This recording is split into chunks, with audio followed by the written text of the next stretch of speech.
ಎಲ್ಲರಿಗೂ ನಮಸ್ಕಾರ. ಹನುಮಂತ ವಾಯುಪುತ್ರ ಹೇಗಾದ, ಕೇಸರಿ ಯಾರು, ಹನುಮಂತನ ಜನ್ಮ ರಹಸ್ಯವೇನು, ಈಗ ನಾವು ತಿಳಿದುಕೊಳ್ಳೋಣ.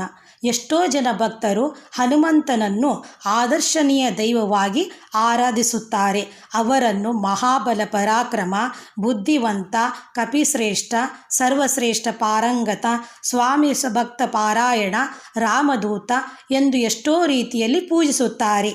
ತಾಯಿ ಅಂಜನಾದೇವಿಯಾದದ್ದರಿಂದ ಅವರನ್ನು ಆಂಜನೇಯನೆಂದು ಕರೆಯುತ್ತಾರೆ. ಅವರ ತಂದೆ ಯಾರೆಂಬ ವಿಷಯದಲ್ಲಿ ಶಿವಮಹಾಪುರಾಣ, ರಾಮಾಯಣ ಮುಂತಾದ ಗ್ರಂಥಗಳಲ್ಲಿರುವ ಕಥೆಗಳಲ್ಲಿ ಅವರ ದಿವ್ಯ ಚರಿತ್ರೆ ಅಡಗಿದೆ. ಹನುಮಂತ ಸ್ವಾಮಿ ಅಂಜನ ಎಂಬ ಹೆಣ್ಣು ಕೋತಿ ಹಾಗೂ ಕೇಸರಿ ಎಂಬ ಗಂಡು ಕೋತಿಗೆ ಪುತ್ರನಾಗಿ ಜನಿಸುತ್ತಾರೆ. ಪೂರ್ವದಲ್ಲಿ ಅಂಜನಾದೇವಿ ಬ್ರಹ್ಮದೇವರ ನ್ಯಾಯಸ್ಥಾನದಲ್ಲಿ ಒಬ್ಬ ಅಪ್ಸರೆಯಾಗಿದ್ದಳು. ಆಕೆ ಬಾಲ್ಯದಲ್ಲಿರುವಾಗ ಒಬ್ಬ ಮುನಿಯ ತಪಸ್ಸನ್ನು ಹಾಳು ಮಾಡಿದ್ದರಿಂದ ಶಪಿಸಲ್ಪಟ್ಟಳು. ಆಕೆ ಚಿಕ್ಕಂದಿನಲ್ಲಿರುವಾಗ ಪದ್ಮಾಸನ ಅಥವಾ ಚಕ್ಕಂಬುಕ್ಕಲ್ ಹಾಕಿಕೊಂಡು ಕುಳಿತು ಧ್ಯಾನ ಮಾಡುತ್ತಿರುವ ಕೋತಿಯನ್ನು ನೋಡಿ ಅದಕ್ಕೆ ತೊಂದರೆ ಕೊಡಬೇಕೆಂದು ಅದರ ಮೇಲೆ ಕೆಲವು ಹಣ್ಣುಗಳನ್ನು ಎಸೆದಳು. ಅದಕ್ಕಾಗಿ ಕೋತಿಯ ರೂಪದಲ್ಲಿ ಧ್ಯಾನ ಮಾಡುತ್ತಿರುವ ಮುನಿ ತನ್ನ ನಿಜ ರೂಪಕ್ಕೆ ಬದಲಾಗಿ ಆಕೆ ಯಾರೊಂದಿಗಾದರೂ ಪ್ರೀತಿಯಲ್ಲಿ ಬಿದ್ದ ತಕ್ಷಣವೇ ಕೋತಿ ರೂಪಕ್ಕೆ ಬದಲಾಗುವಂತೆ ಶಪಿಸಿದರು. ಅಂಜನಾದೇವಿ ತಾನು ಮಾಡಿದ ತಪ್ಪಿಗೆ ಪಶ್ಚಾತ್ತಾಪಗೊಂಡು ಕ್ಷಮೆಯಾಚಿಸಿದಳು.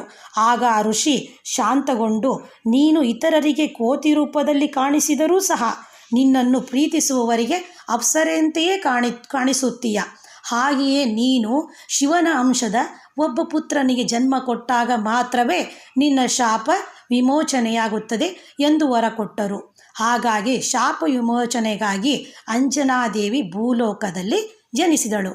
ಅರಣ್ಯದಲ್ಲಿ ನಿವಾಸ ಸಿದ್ಧಪಡಿಸಿಕೊಂಡು ಜೀವಿಸುತ್ತಿದ್ದ ಅಂಜನಾದೇವಿ ಒಂದು ದಿನ ಒಬ್ಬ ಪುರುಷನನ್ನು ನೋಡಿ ಅವನೊಂದಿಗೆ ಪ್ರೀತಿಯಲ್ಲಿ ಬಿದ್ದಳು.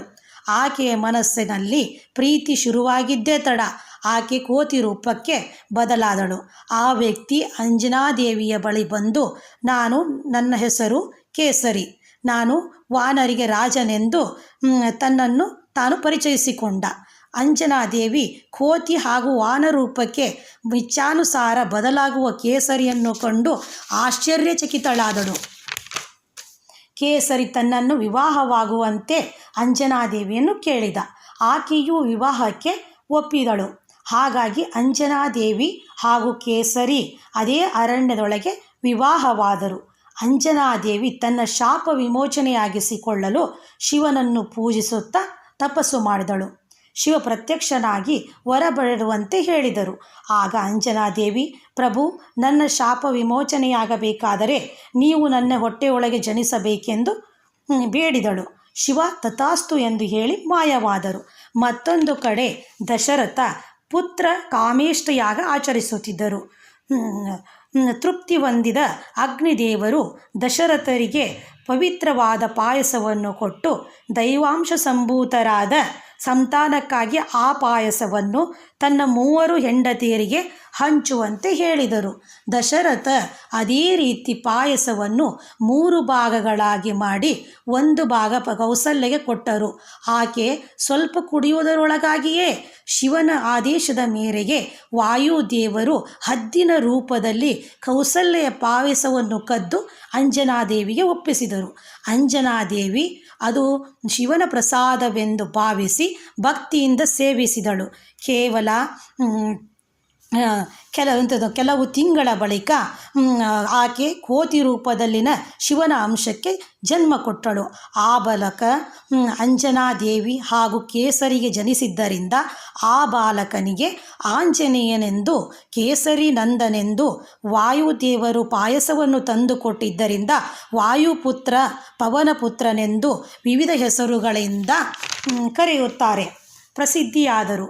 ಬಾಲ್ಯದಲ್ಲಿಯೇ ಹನುಮಂತ ಬಹಳನೇ ಶಕ್ತಿಶಾಲಿಯಾಗಿದ್ದರು.